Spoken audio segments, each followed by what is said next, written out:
Reparations are meant to close the racial wealth gap. The program that the city of Evanston is offering does not do that. So this is an initial, tangible first step in Evanston, recognizing it's not nearly enough. America, Evanston handed out $25,000 checks based on race and ancestry. No proof of harm required. Today, the Trump's DOJ walked into the federal courtroom and shut it down. And the city wouldn't even cooperate with the investigation. Every outlet ran a partisan fight. Almost none ran one eligibility rule. That is actually the constitutional problem here. And the most damaging critique of that rule didn't come from Trump's lawyers. It came from the person that you just heard from, somebody who supports reparation. To qualify for $25,000 in Evanston, you don't have to prove you were ever denied a mortgage. You don't have to prove housing discrimination ever even touched your life. You simply document that a qualifying ancestor lived in Evanston between 1919 and 1969, and that you're the right race. That's the whole screening process. A wealthy black professional in the suburbs with the right grandmother, $25,000 check. A poor black family in Inglewood whose people never even set foot in Evanston, $0. A federal judge looked at the standard in March and let the challenge go to court. Not a ruling that it's illegal, a ruling that the question belongs in the courtroom. And what gets decided in that courtroom isn't just the Evanston answer, it's every reparations program's answer.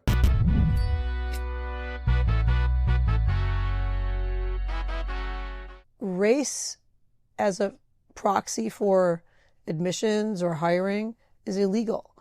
We had a Supreme Court case on this in the last administration, Students for Fair Admission, relating to Harvard and UNC. So it's been explicitly laid out by our top court that you can't use race in admissions as a way of screening people out. What is up, guys? TYSON DELACRUZ here. Thank you so much for rocking with me. June 16th, 2026, Harmeet Dhillon Civil Rights Division moves to intervene in a federal lawsuit and files a proposed complaint asking a judge to strike down the Evanston local reparations restorative housing program and declare it unconstitutional. Evanston passed this back in 2019. The program actually pays $25,000 cash or housing assistance to Black residents who lived in the city between 1919 and 1969 as adults, plus their children, their grandchildren, and great-grandchildren. A 3% cannabis sales tax started the funding. When the weed money dried up and came up short, they bolted on a real estate transfer tax. So far, more than $5.5 million has gone out the door, over 200 recipients, and $20 million committed. Evanston is the first city in America to run a program like this. They've been a national model for the Democrats regarding this situation ever since. Now, you guys, say this with me because this absolutely matters. This is a civil case. Say with me, this is a civil case. Allegations, not rulings. The DOJ alleges it's unconstitutional. Evanston said it's perfectly legal. No court has decided the merits here. Keep that straight because the other guys won't. Now, here it goes. Judicial Watch filed an underlying class action lawsuit in May 2014 on behalf of the residents at the same era who got nothing because they were the wrong race, okay? This March, a federal judge denied Evanston's motion to dismiss, let the equal protection challenge proceed. The same month, the DOJ opens its own investigation under the 14th Amendment and the Fair Housing Act. The city declined to cooperate, and on June 16th, the feds moved in. Go ahead and pop this up on the screen here so we can read this verbatim. The city of Evanston maintains its position on the legality of Evanston Reparation Acts. While we are cognizant of the filings made by the DOJ, the city does not provide comment regarding an active litigation. This is directly from the city here. Not a word defending the eligibility standard, not a word why the wealthy descendants with paperwork qualifies exactly the same as somebody still living in the Fifth Ward. No comment on the active litigation. That is the entire statement here. Now, here's the DOJ's position here. This is Harmeet Dhillon's quote here, simply handing out money based on a race, however, is not the answer. It is race discrimination, pure and simple, and it is illegal. This is from Harmeet Dhillon, the DOJ Civil Rights Division.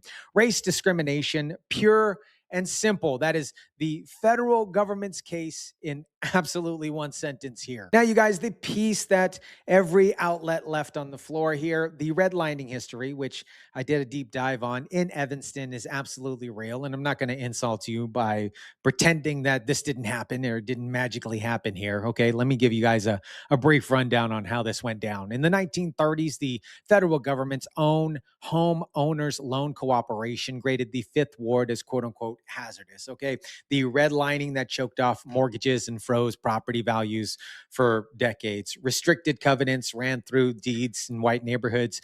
Black families got steered into different directions. So steered means moved out of one neighborhood and put into the other. They were boxed in. The housings were devalued. That actually happened. Listen to Ramona Burton, one of the first recipients of the reparations, okay, and described what it did to her family here. The lifelong Evanstonian recalling racism in school and limited access to health care and housing. Only allowing us to purchase homes in certain areas. I wouldn't have been able to afford doing it. All right, now we got that out of the way. That history is absolutely real here. The federal lawsuit doesn't say that it's not. The DOJ complaint does not contest that Evanston had a documented housing discrimination issue. The constitutional problem isn't the history on what we're talking about here. It's the remedy, specifically that it pays out based on race and documented ancestry without ever asking whether the person holding the actual paperwork and saying that they, this affected them was personally denied a single thing, which the majority of the time they probably weren't, okay? This is where the legal problem and the real world problem turns out to be the actual same problem here. The program pays out by ancestry, not by actual need, okay? A comfortable homeowner in Wilmot who can produce a family tree with a grandmother in Evanston before 1969, you get $25,000, okay? All you got to do is just provide a simple proof document. A broke family in Harvey whose people worked in Chicago factories their entire lives and had never touched Evanston, they get $0. There's no income for them. The people with the documentation obviously get the check here. Now, I need you guys to understand this whole thing before we get into my thoughts on this. Now, watch how the program's own architects frame who they built this for and listen for the boundary. We started with housing, but it's important to note that the Black community is looking for all forms of repair, housing grants, cash payments, business grants, access to education and healthcare, and so on. But through a community process, our reparations committee was informed and established our first remedy, which is a $25,000 housing benefit, direct benefit that will build wealth for families in Evanston that have been harmed by discriminating practices in our Black community. Families in Evanston, not families harmed by the same federal maps in Chicago, in Gary, in East St. Louis. The remedy stops inside city lines, right? Inside the lines. And it goes to whoever can document the right ancestry dates, okay? But the redlining was never a local policy. Those Hulk, H-O-L-K maps were drawn in Washington and dropped everywhere in every major city in America all at once. Now, guys, here is the key. You guys ready for this? The disinvestment that created and produced the concentrated poverty in the areas, that is still producing violence in Chicago's South Side today and yesterday and tomorrow. And let's be honest about where this energy goes, okay? A suburb finds $25 million and a national press tour for checks based on grandparents' addresses from 100 years ago. 20 minutes south, Chicago was having the quote unquote safest stretch in 60 years, and it still buries people in the double digits every single month. 34 lives in a month is a quote unquote good number now. That's the floor that we agreed to live on in Chicago under Brandon Johnson and J.B. Pritzker. Okay, let's pop the stats on the screen and juxtapose this for a second here. 416 homicides in Chicago in 2025. The quote unquote lowest since 1965. And still 30 plus people killed every month in 2026. And the people inside that number are the descendants of the exact same redlining map Evanston is writing checks about. The same federal policy, the same documented harm. One side gets a ceremony and a check. The other side gets not even a visual, and a statistic that only shocks you if you stop and actually read what it says. Here's the part that none of this reparation coverage will say plainly. And this, at least is my opinion, but I'll stand on it.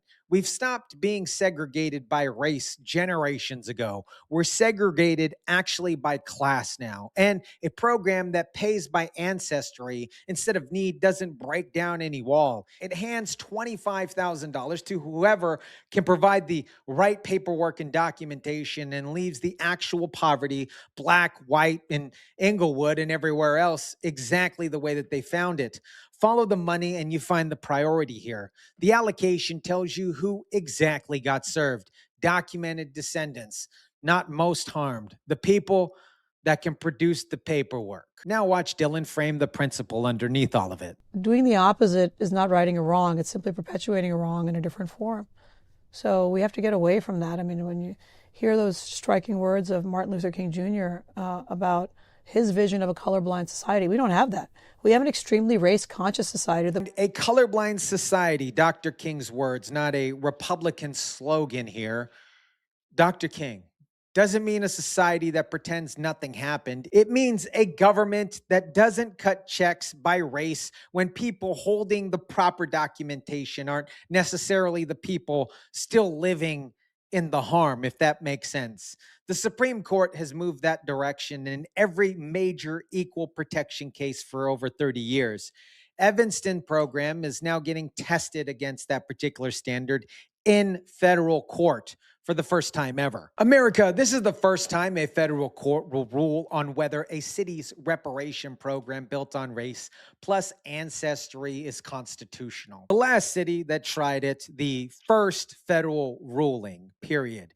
That is why it travels. San Francisco floated a $5 million cash payment. Los Angeles, Chicago, New York all have active reparations committees with frameworks that are in the pipeline. A federal judge accepts the DOJ's argument that race plus ancestry and no proof of individual harm violates the 14th Amendment. Every one of those programs is sitting on the same crack in the ice before it cuts a single check.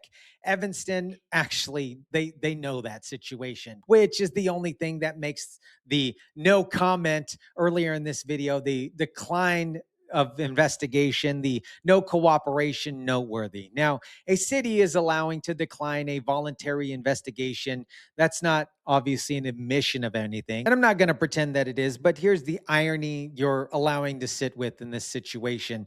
This program's entire legal foundation is the Fair Housing Act, a federal statute enforced by a federal agency. The city built its case on federal law, took the cannabis money and the transfer tax money to actually fund it. And when the federal agency that enforces a law came asking questions underneath it, the answer was, it was no comment. The city that wouldn't answer the fair housing investigation is the city running the fair housing remedy. Let me know what you think about this. Drop it down in the comment section down below.